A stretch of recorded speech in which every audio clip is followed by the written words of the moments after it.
Hey there everyone, welcome to Arsenal Fan TV, and this is my review of our victory this afternoon away from home at Villa Park against Aston Villa. And I guess you could say it was a bit of a Jekyll and Hyde performance, especially in that second half. Arsenal not performing to the standards that we did in the first half, but given that this game was on the back of that fantastic 3-0 win against Olympiacos, that can definitely be excused. All round a 2-0 win away from home against this poor Aston Villa side is a very good result for me, especially heading into that game against Manchester City. If we're able to get a win against City, that'd be amazing. If we're able to go into the new year possibly on top of the league, depending on how Leicester continue to do over this festive period, I mean, it really would be a great achievement for Arsenal. And considering we're doing all this with all these players injured, I mean, in the space of a week, we've gone into the last 16 of the Champions League. We're on top of the league for at least 24 hours until Leicester play Chelsea. So it's definitely been a good week for an Arsenal fan. With City on the horizon, that's a game that I'm very much looking forward to. And like I must just reiterate to do, so with all our injured players, really is a great achievement for us. I mean, I don't know how many other clubs around the league would be able to do this without Cazorla, Coquelin, etc. All their key players associated with their respective clubs out of the team. So definitely is an exciting time to be an Arsenal fan. And with Sanchez coming back imminently, I mean, it really does look good for Arsenal. We started this game with pretty much an identical lineup to the one that played against Olympiacos, no changes whatsoever, and it was exciting to see that front three perform of Olivier Giroud, Joel Campbell and Theo Walcott. It's going to be interesting how that is adapted when Alexis Sanchez comes back into the side. The obvious decision would be to drop Joel Campbell, but that decision has been made a little less more obvious, given that Campbell's actually been playing really well as of late. I mean, he didn't have the same impact that he has on the past couple of games today, but maybe that's due to tiredness. Still, for he put in a really good shift, and I don't think he's deserved a reason to be dropped yet. So maybe we could look to put Walcott in that centre forward position, reintroduce Alexis Sanchez on the left wing with Joel Campbell on the opposing wing. But we've got some really good attacking options now. We've got two really good strikers in Olivier Giroud and Theo Walcott. Some really good wingers, Campbell, Sanchez. I mean, even Kieran Gibbs is providing to be a winger for us nowadays, and we've got Oxlade-Chamberlain to come off the bench. So all these good attacking options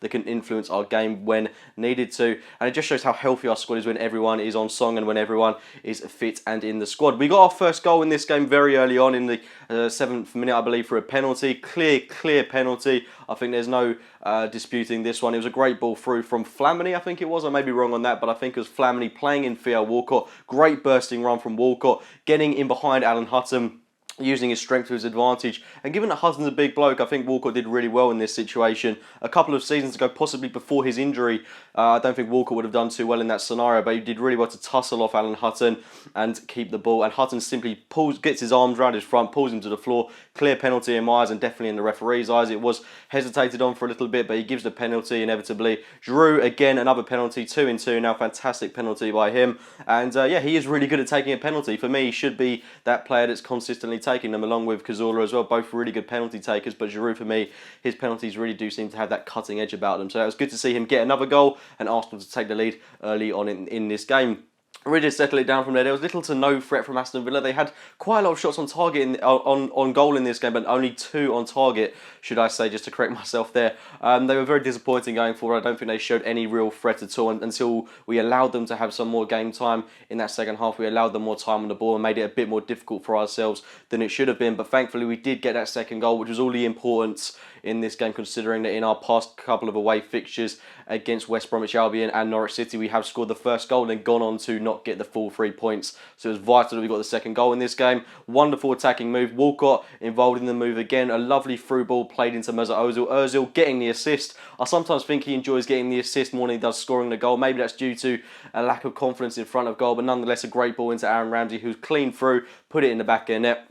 And it was great to see Arsenal get a 2-0 lead going into the half. I mean, we could have had 3. I mean, we were down on top of the game at that point. But going into the second half, I mean, it was a complete contrasting performance, a real black and white kind of game, as it were. Arsenal didn't really play as well. I think we really did take our foot off the gas that little bit. We took our attacking influences off in Mesut Ozil. We took our 2 wingers off in Campbell and Theo Walcott, possibly with one eye on that game against Manchester City. Brought on Chamberlain. I thought it was a good opportunity for him because he had a good 30-minute spell in this game to make an impact. But it was really disappointing to see him not really touch the ball until about 10 minutes of being on the pitch. So I think Chamberlain, if he wants to secure a place in this Arsenal starting 11, he's got to be making himself more known in the game. He does tend to drift off at times, so he's not really taking opportunities when they come to him. With the Euros on the horizon as well, I think he's really got to be nailing down a place in this Arsenal team. and really putting in consistent performances. He did make one good bursting run in the game, but apart from that, I can't really think of anything else positive that he did. Maybe that's due to us not having the ball as much, because we did let Aston Villa lay off a little bit. But, I mean, nonetheless, it was great to see us get the win in this game. I just think Chamberlain needs to put in a little bit more going forward. But a 2-0 win, Petr Cech to equal the all-time Premier League clean sheet record. A really good day for the Arsenal, and heading into that game against City, which is just over a week away, plenty of time to prepare for that. But it's nice to end this week qualifying for the last 16 of the Champions League and being on top of the Premier League, as short as that spell may be. Leave your thoughts on this game in the comments box below. Please do subscribe to Arsenal Fan TV if you're new to the channel. Like the video if you have enjoyed it, and as always, I'll be speaking to you soon. Don't forget, for Christmas, you can get hoodies just like this at AFTVstore.com.